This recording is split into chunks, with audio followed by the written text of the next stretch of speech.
Isan'ny faritra manan-karena ary mamokatra voamaina toy ny lojy mainty maso ny faritra Boeny. Manodidina ny 580,000 taona ny vokatra ny taona 2024.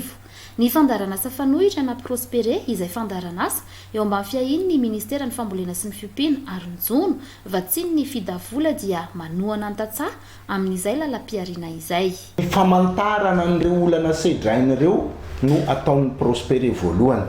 Zay le antsoina hoe diagnostic, fampivondronana an'le mpandraraha madinika na le tantsaha mpamokatra ho ao anatina fikambanana na ao anatina coopérative. Dia iny amin'izay ny Prospere no mitady manampahaizana manokana mba ampiofana an'ireo olona reo.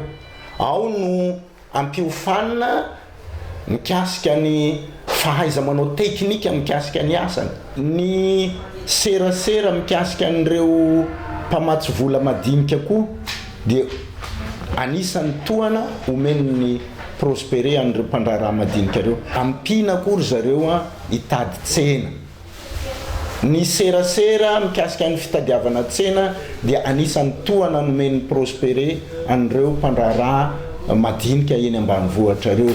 Misy fahaiza manao teknika no fanandrify amin'izany no omena an'ireo mpamokatra reo mba tena ho afaka hivarotra, afaka hifaninana eny amin'ny tsena reo olona reo. Mbola ampianarina koa le olona amin'ny fitantanam-bola. Tantsaha miisa 570 mivondrona ao anatin'ny fikambanana Mahavelona ao Beantaly, Fokotany Madiromasina, commune Ambondromamy, district Ambatoboeny no mivelona amin'ny fambolena Blankaizy na lojy mainty maso. Ny sitraka masimboly manodidina ny 2,5 taona izy ireo ho fanombohana ny asa fiariny ka efa mahatratra hatrany amin'ny 30 taona ny vokatra azo amin'izao fotoana amina velaran-tany 570 hektara. Mahavelona ny fambolena Blankaizy ary misy fiantraikany tsara teo amin'ireo fikambanana nahazo toana izany. Izahay zany dia anisan'ny efa mpamboly ihany hatramin'izay ny onenana teto fa ny voly nentim-paharazana no nataonay dia nisy zany fatiantoko satria na liara teknika tsy nisy dia ohatran'ny nisy fatiantoka ihany. Ka rehefa tonga amin'ny Prospere tamin'ny 7 nanao tantsorokanaay dia fambolena ara teknika dia ohatra nahitanay fahombiazana ny ara teknika zay nataondreo satria nahazo formation tokoa ny tantsaha dia nahay ny voatra ny vokatra ka nitombo.